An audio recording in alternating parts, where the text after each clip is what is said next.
Okay, I'll get right to it. My name's Cris Karson.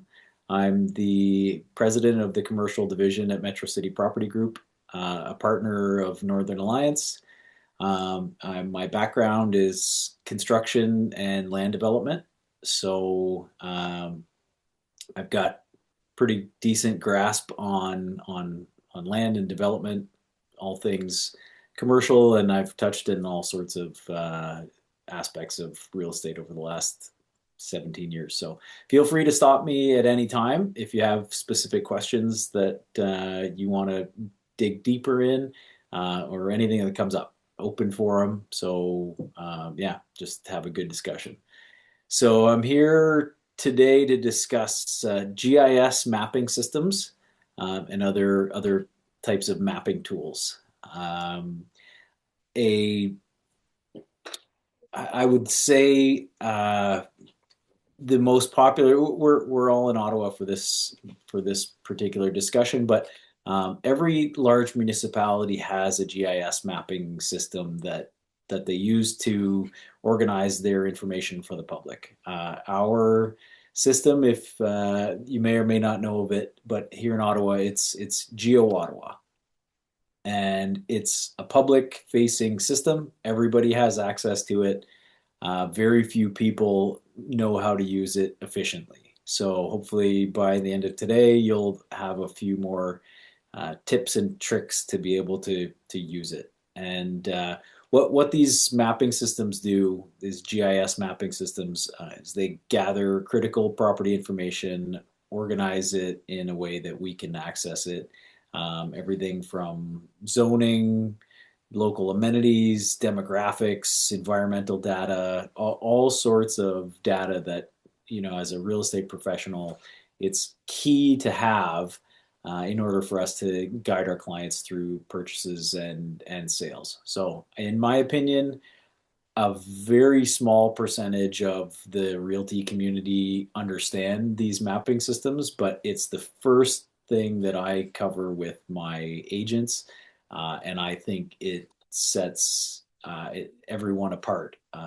If you know how to use it properly, it's really it's good to understand fundamentals, but this gives us a window into the particulars of each property. And I still, to this day, if somebody asks me about a piece of land, um, and maybe they're new clients to me and they just, a quick inquiry about a piece of land, I'm sending them a screenshot of the GIS mapping system with all the different environmental uh, features or lack thereof overlaid on the property, and a link to their zone. And that's more than most are able to. Most people are just going to send the MLS data sheet, but with an extra 2 minutes worth of work, we can uncover a lot more information and give people links to, um, the right information. So, as far as I'm concerned, it's a portal. geoOttawa is a GIS mapping system portal. GIS stands for Geographic Information System, and it's just, like I said, a system that has had that the governance of whatever municipality that we're in is using to um, organize their data and help people visualize it, interpret it, and analyze all this data geographically on a mapping system. So I'm going to um, I'm going to share my screen and go through um, go through some property. And like I said, feel free to stop me. And um, I didn't start anywhere in particular. I just kind of opened up. This is geoOttawa. Um, if you haven't opened geoOttawa before, it may come not looking quite like this. You might have to modify it for what you want it to show you. So you'll see up at the top, there's a host of different tabs. and they're always adding tabs or different layers within the tabs. So um, may or may not look exactly like this the next time you open it up, but there's a few fundamental things that you need to know because this layer list in particular is the key to operating everything. If you open it up, it might look more like this, either just a blank map um, with uh, it could have satellite imagery. It might even just look like a road map with no satellite imagery. Don't fear. What I would do right away, I like to be able to orient myself with the base map gallery. I would turn on the imagery portion of it. You can add the roads if you'd like. Um, but the most important part of these systems, as far as I'm concerned, are the layer list. Right away, I would always turn on zoning and property parcels. That will allow us to, when we zoom in on the property a little bit more, you'll see some information come up. If we zoom out, all the property parcels go away just because there's too much information on a broad scale for them for the data to show up. So, but as you zoom in, we'll see the different property parcels. Here they're outlined in yellow. You can see this is a subdivision. Um, we can start to see different features because we've got zoning on. I'll toggle that on and off. Got zoning on. We'll start to see different features come up. Floodplains, wetlands, different environmental features, water. They'll start to come up. Now, the next most important tab, I would say, or layer to discuss is planning. I would turn on the planning tab, and you'll notice nothing really happened, but the something that's really critical to understand is um, each one of these layers has a subset of layers within it. So I turned on planning, but nothing really happened. But if you look right next to the planning, you'll see a smaller little triangle, and then it says expand sublayer within the planning layer. So I'm going to expand the planning layer, and you'll notice that there's a subgroup of layers that opened up underneath the planning tab. Now, every single one of these layers, I'm going to turn on natural systems and regulation limits. These natural systems, even below natural systems, I'm opening another subset, and I'm going to turn on unevaluated wetlands. And you'll notice that a whole set of blue I'm toggling on and off with unevaluated wetlands. These what we just turned on and off are perhaps the most important subgroup of layers for when it comes to land. And they're all, you'll notice, within the planning tab or within the planning layer. And if I turn on planning or turn off planning, even though we've got natural systems and unevaluated wetlands, regulated limits, even though we've got them turned off, we've got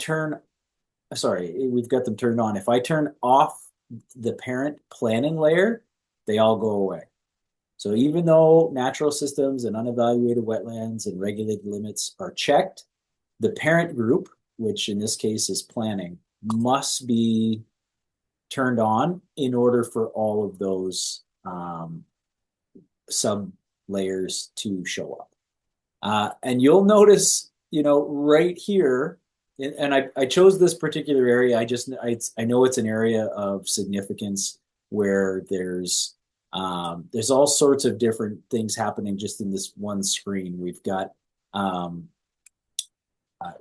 environmentally protected land We've got unevaluated wetlands.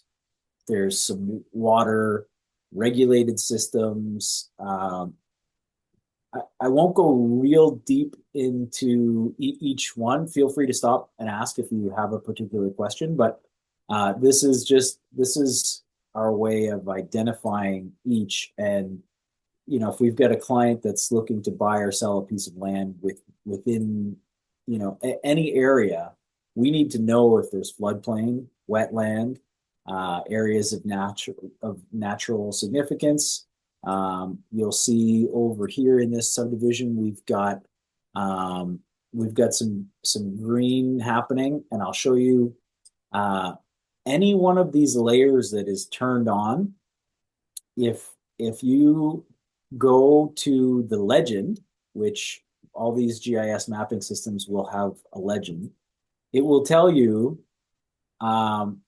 what each one of these uh, visual colors or textures represent.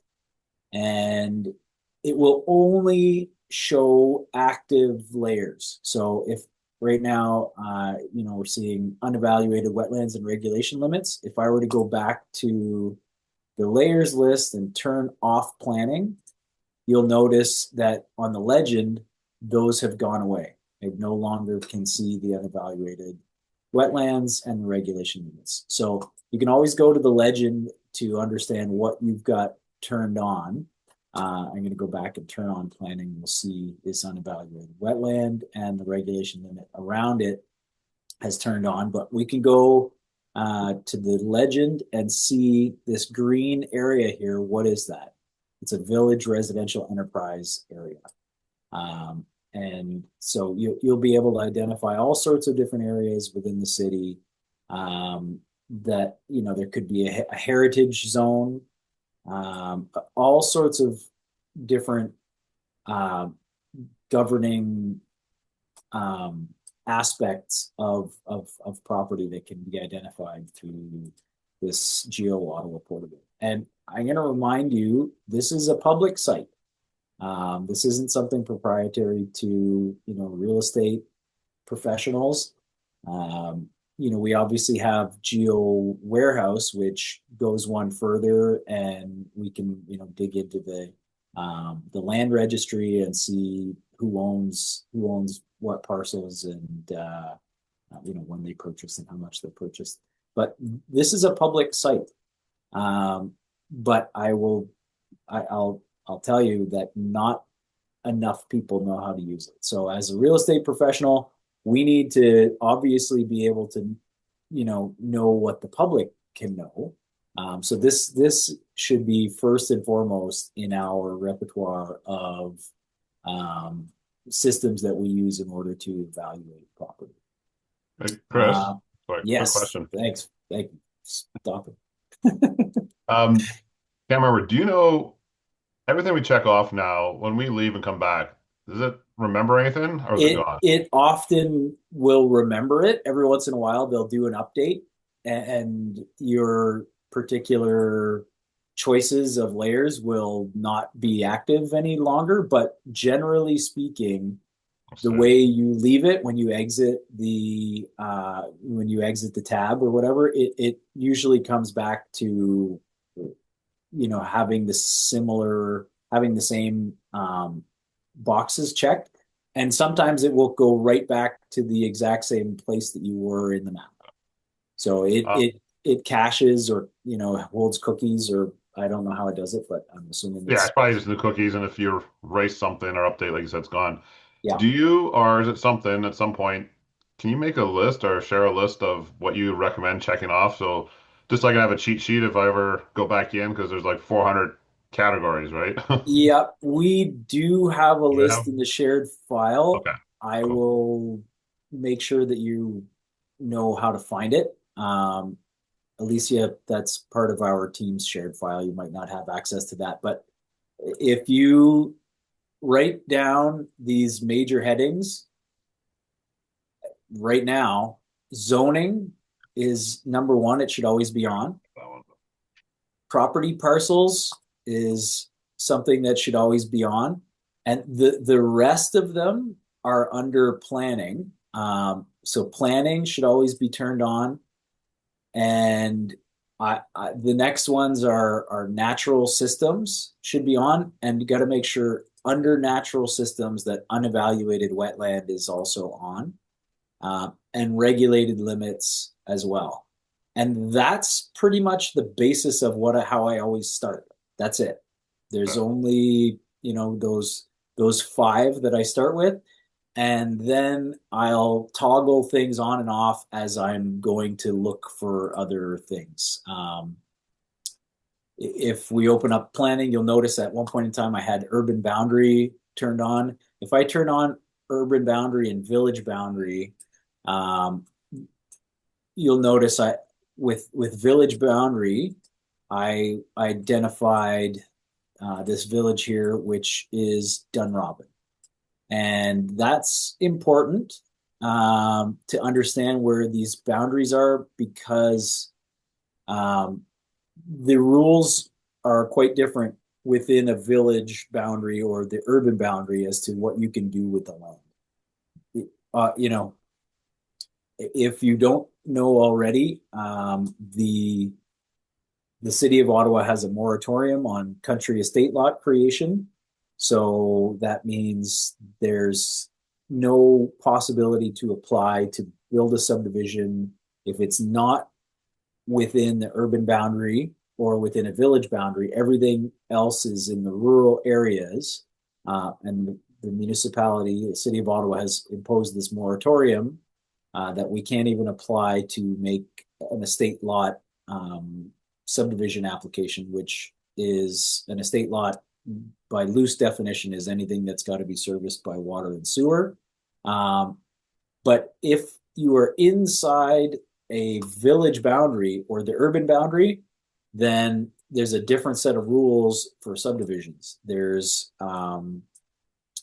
So if you look right here, um, even though the village of Dunrobin is not serviced by municipal water and sewer, this right here, DR1, uh, see, see right here, we've got this big field, DR1. That's development reserve. I can click on it, and you'll notice the zone doesn't come up right away, but the property parcel does, and anything in that zone that's attached to that zone um, was highlighted. But I can come over here and I can get a link to the bylaw text. I don't know if you saw what I did, but there's a little triangle. See how it says one of two? Each property that you click on may have one, two, or three different slides that you can toggle through with this little arrow in the next feature. And if I toggle over, I will get a link to the bylaw text in that zone. You'll notice that DR1 is a development reserve zone. But if I dig further, you'll notice that this is development reserve, and because it is inside the village boundary, it has a different set of rules. Because it's not rural, it's considered village. This property here, you could apply to make a subdivision. Because it is within the boundaries of a village, it is slated for growth and expansion. Whereas just outside the village boundary, any of these RU lands or agricultural lands, you would not be able to apply. So the boundaries of the village or the urban boundary, if I zoom out, we'll see the actual urban boundary of the city. The urban boundary is all in purple here, I guess. And anything within that urban boundary has a different set of rules for what's outside of it, and everything outside of it would be rural. So when we're looking for land right along the periphery of the urban boundary for expansion or development, those are two important tabs to understand what they are. So above and beyond the urban and village boundaries, there's if you were there's all sorts of different tabs that we could look at here. If you look at this Lear tab, you'll notice that all of the um, now you'll see nothing happen when I clicked on Lear. So I opened up the tab and then I clicked on the subgroup that's called Lear within that category. And you'll notice there what happens is all the agricultural land has been rated. Okay. And Alicia, if you're looking to, sell wineries in the future, the the soil types and the farm itself, they someone has gone through the efforts already of categorizing all of the farms and their viability. So if I go back to the legend, I'll look now at the Lear system, and you will see that they've given each of the agricultural lands a rating system, and apparently the darker the land within the Lear system, the higher it's rated, or the more viable and I would assume fertile that the land and the soil type is. So something very useful when you're looking for agricultural land. You'll see the Ottawa Valley here. This band is carp. You'll notice that there's quite a bit of um, fertile, viable land just to the west of Ottawa and the valley, if you will. The Carp's the gateway to the valley. There's lots of great agricultural land there, and that's just one more way that we can use this system to our benefit to um, dig up land for our clients, and it doesn't always have to be land. We could go within the urban boundary, and obviously zoning is a major factor. Um, we can see, well, I'll show you a couple different things that come to mind. The green belt is something that comes to mind. That's uh, looks like a layer on its own outside the planning. But if we toggle that on, we can see the entire green belt that runs around the city of Ottawa. And there's a drastically different set of rules of what can happen on greenbelt land than um, other lands. So if this is a good quick way to see if something is labeled greenbelt and whether or not it could be developed further, or it's got to maintain the greenbelt use. There are different all sorts of other things that we can identify. There's rail corridors, railway stations. We can find buffer zones to rail yards. We can find there's all the rail corridors and stations. We can identify all of the LRT stations. There's a different zone here that shows the LRT stations, and obviously, if we can identify LRT stations, we can identify the areas around it within 800 meters or what have you are grossly viable for different types of developments, residential, further density, if you will. And all of that is available within different layers here. That rail corridor is still under the planning section, but you'll have to play around with this because there's layers everywhere, and They're often changing where the layers are located. Sometimes they'll be within the planning tab, and then the systems are always being updated. Um, Here's some landfill, former and active landfill sites, which obviously, if you're in a rural area and you're looking at some land, it's nice to identify whether or not a parcel was, um, next to an old dump or landfill site. Um, Wastewater infrastructure and water infrastructure. This is key. Um, when we're looking for land and development, we've seen a parcel that we want to, potentially build something on. And if we've got a use that requires water and sewer, we can turn on wastewater infrastructure, sanitary and stormwater. And you'll notice I had to open subcategories within wastewater to make sure they were turned on. Um, Water infrastructure. Um, you'll see I've got water mains turned on, and if I zoom in, I can see in this particular street that I randomly zoomed in to. If I go back to the legend, I can I can see um, where the sanitary main holes are. Um, you can see public sanitary pipes. I can see storm manholes and the public stormwater pipes, water mains, public or private.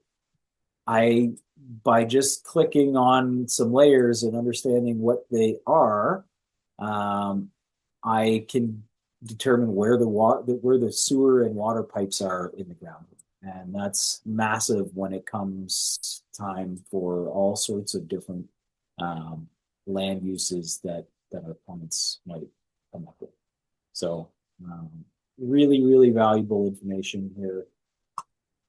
Water and wastewater. Um, there's there's the schools are all labeled here. So if I go digging into the school systems, um, I can identify all of the schools, and we just saw them plug in, and I can figure out what category they're in and what board they're in.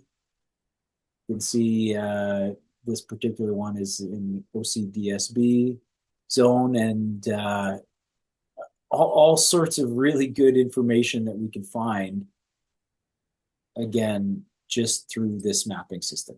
Um, Identifying schools is huge. Even if obviously you're looking at residential, you've got a parcel of land, and your clients want to know what catchment area it is, or what schools are close by. You can easily identify the schools and send them to your clients.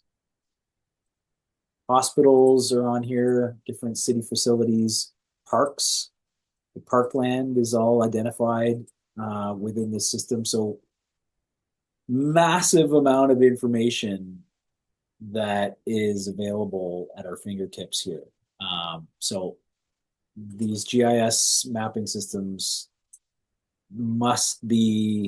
they must be used.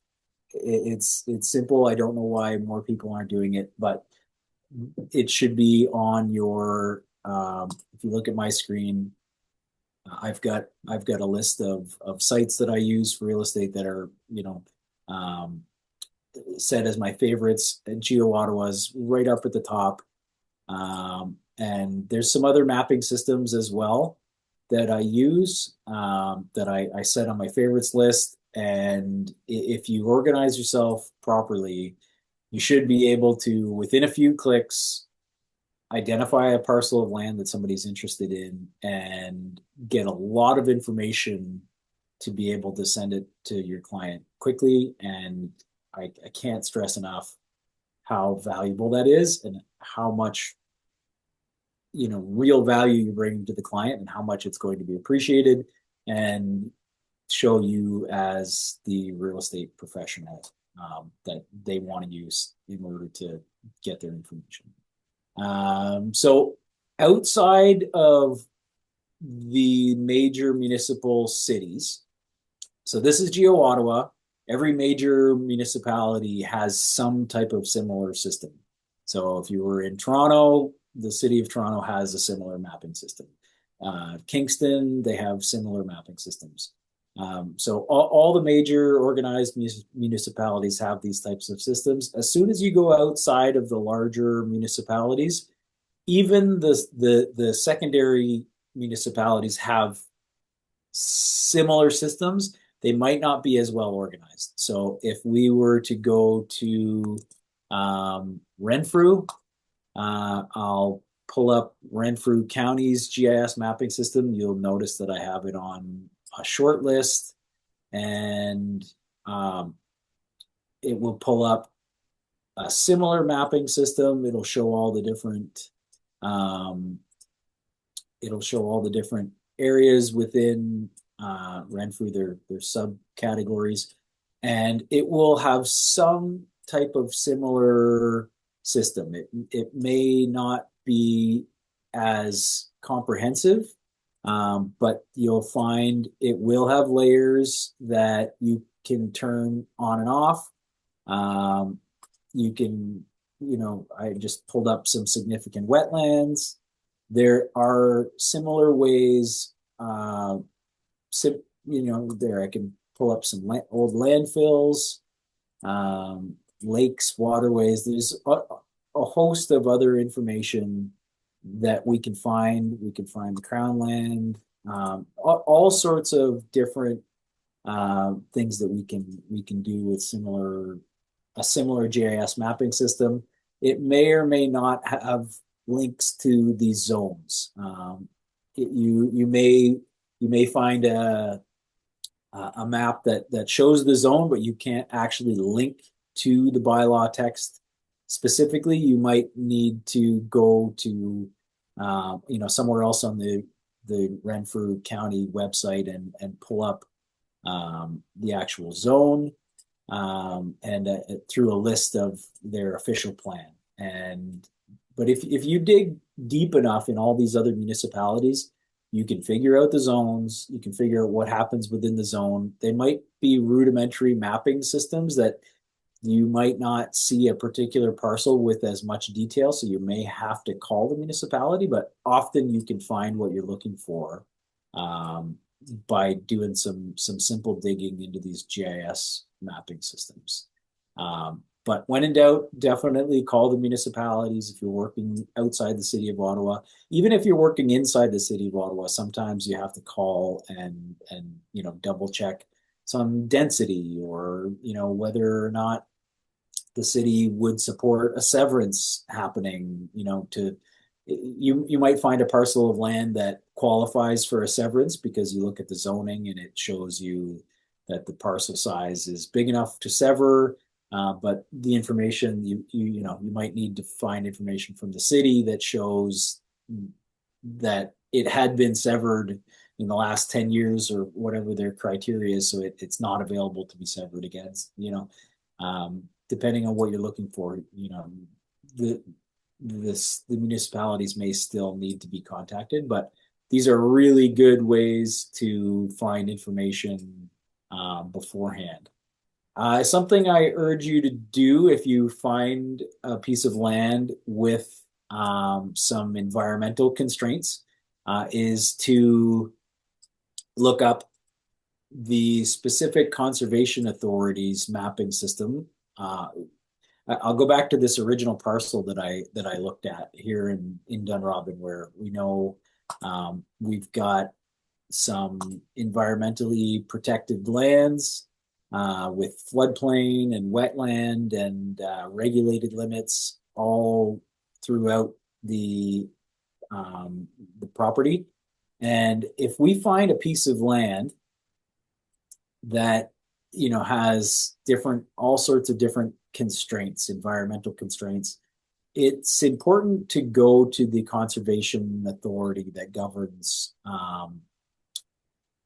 that governs the parcel of land. So in the city of Ottawa, we've got three different conservation authorities that govern our lands. And I'm going to find, I'll show you right where. Under the planning tab, we can click on Conservation Authority Boundaries, and you'll notice if I zoom right out and show the whole city, there's three different colors: blue, orange, and green. And those are the different conservation authorities that govern land. And you'll see there's three of them within the city of Ottawa that cover all our land, and they also cover more land outside of our city. So blue is Mississippi Valley, orange is Rideau Valley, and green is South Nation. So just by zooming into a piece of land and understanding, turning on this conservation authority boundary, we can understand what jurisdiction we fall under for the conservation authority. You'll see it overlaid. It says Mississippi Valley Conservation Authority right there. And when you find a piece of land that has some environmental constraints, I think it's prudent to go right to that governing authority and make sure that their mapping systems are matching the environmental mapping systems of geoOttawa.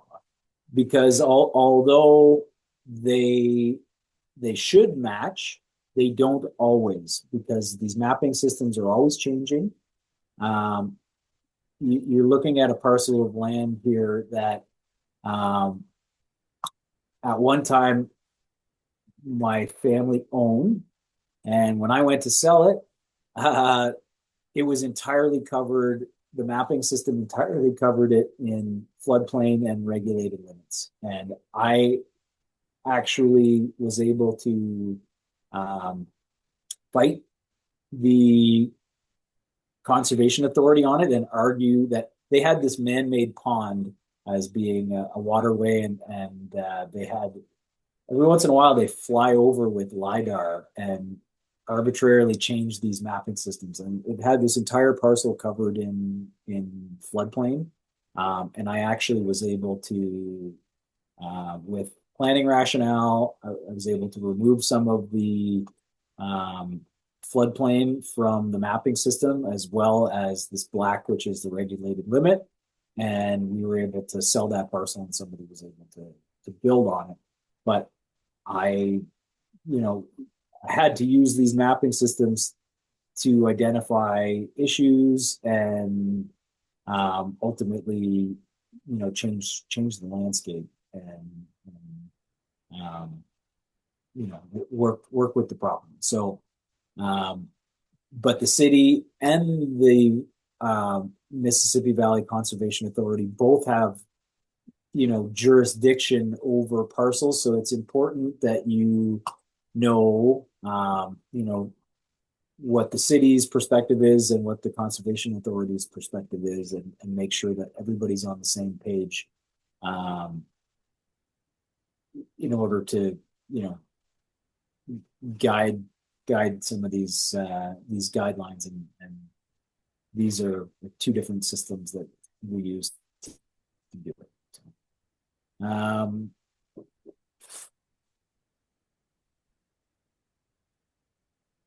we've covered quite a few of the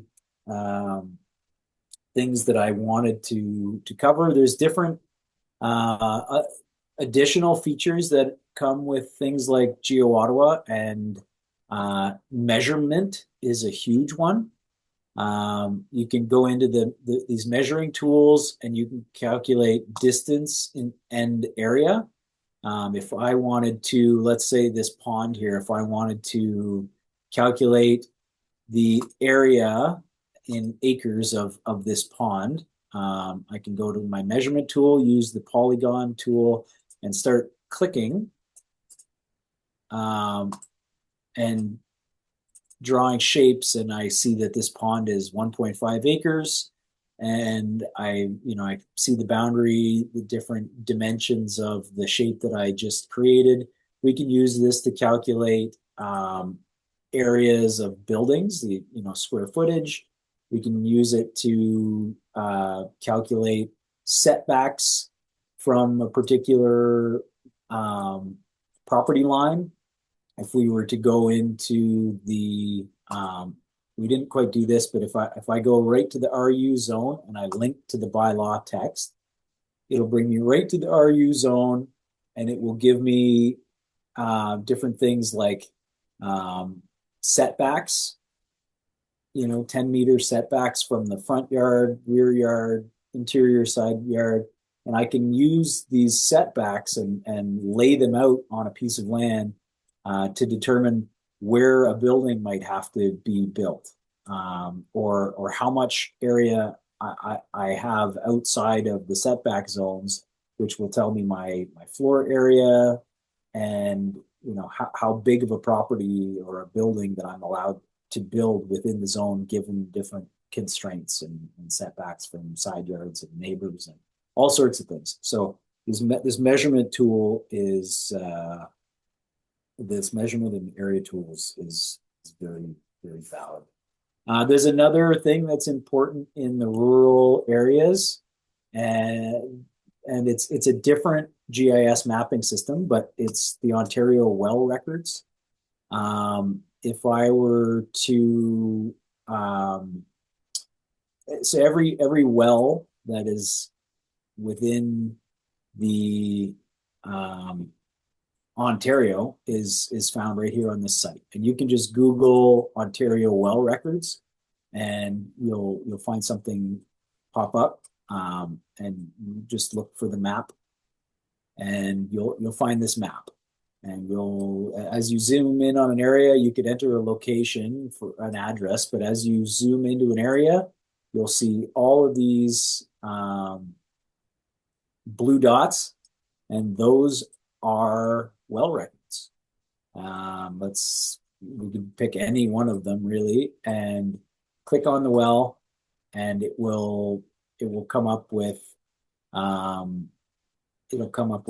record of some sort that we can click on.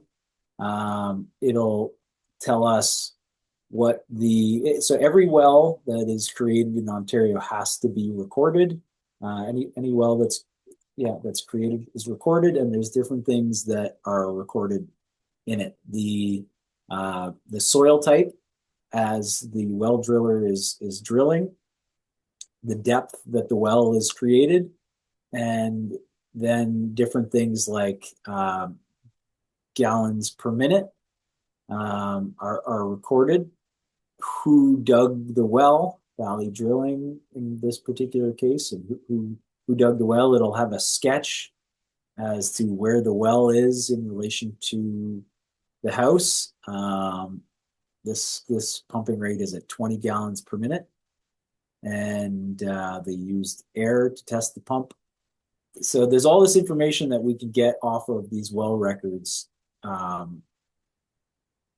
before we even have to test a well to see, because often there'll be a piece of land, and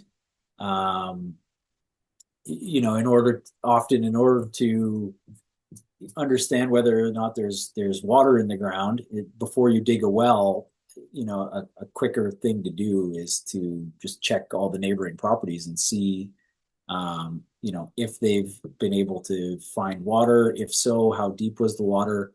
If we find that they had to go 300 feet to find water, well, that we know in the Ottawa Valley that the further down you go, you run into suspended solids, and you run into things like sulfur. So this particular area, the last two wells that I clicked on, they stopped at 50 feet, and they were able to get 25 gallons a minute, and they recommend to pump depth of 47 feet. So this tells me that there's very good water or shallow water found in decent volume, which gives us a better idea that we're going to be able to find decent water here on Hey, a piece of Chris, property if drilling. if the Yes. well's abandoned, is it still here? Um, Like, you know, if there's an if old they've officially abandoned it and capped the well, it may they may have and they've sent it into the system as being abandoned. It would probably be taken off of this site, but that would require a professional well driller, um, essentially capping the well and filling it in with concrete, okay. and then So deeming there it might as be abandoned. whatever so there might be a lot of inactive wells that would still be there. So if you have a property, you could have a well on it that's just never been used in a while. Or Yes. I Yep. mean, like on the farm, like the Downey farm, obviously there's wells that there's If it's cats just abandoned and it hasn't been like capped and filled registered in. as Okay. being you know properly uh properly capped and disposed of, so to speak, yeah, it could be just an old well. It'll have the original record, but Yeah. it may or may not be in use. Yeah, Well, it's good to know if someone's trying to buy land that's, hey, no, there's a well. It's just there's no house there anymore because it's torn down that's or right. whatever. And Yeah, it could have been an old well that was dug to water cattle or something to that nature or whatever. Um, but yeah, yeah. thanks. So I hope this has been valuable. I'm sure it'll, if you haven't seen this before, it'll open your eyes to doing some more digging into land and these mapping systems.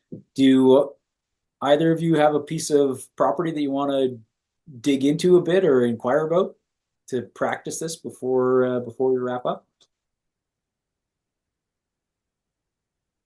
I don't have one, but I know I'm going to be looking at the well records because back home in Cambridge, I live on a lake and we have a well and a septic tank, and I don't think they've had it inspected in a while. So I'm gonna peek in there and tell my parents if they want to ever sell, they need to get this done. Yeah, so this the that won't show an inspection. Yeah, Um, but the these digging and everything and where it these is. records are done at the time of well creation. Hmm. Um, certainly before you sell something, obviously an inspection is valuable. The more you can do before you go to sell something, but um, Hmm. anyway, all this any further information that we have Cool. is valuable. But yeah, I'm sure you'll find all sorts of different uses for those systems if you really start digging into them.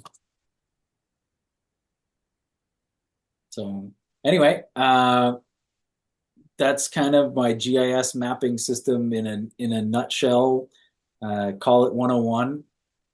If you don't have any further questions at the moment, I'll wrap up here before I take up too much time. And feel free to give me a shout anytime. I've obviously in the Ottawa area, and if you've got any questions with you need further clarification on anything from zoning to environmental, don't hesitate to give me a shout. Always here to collaborate.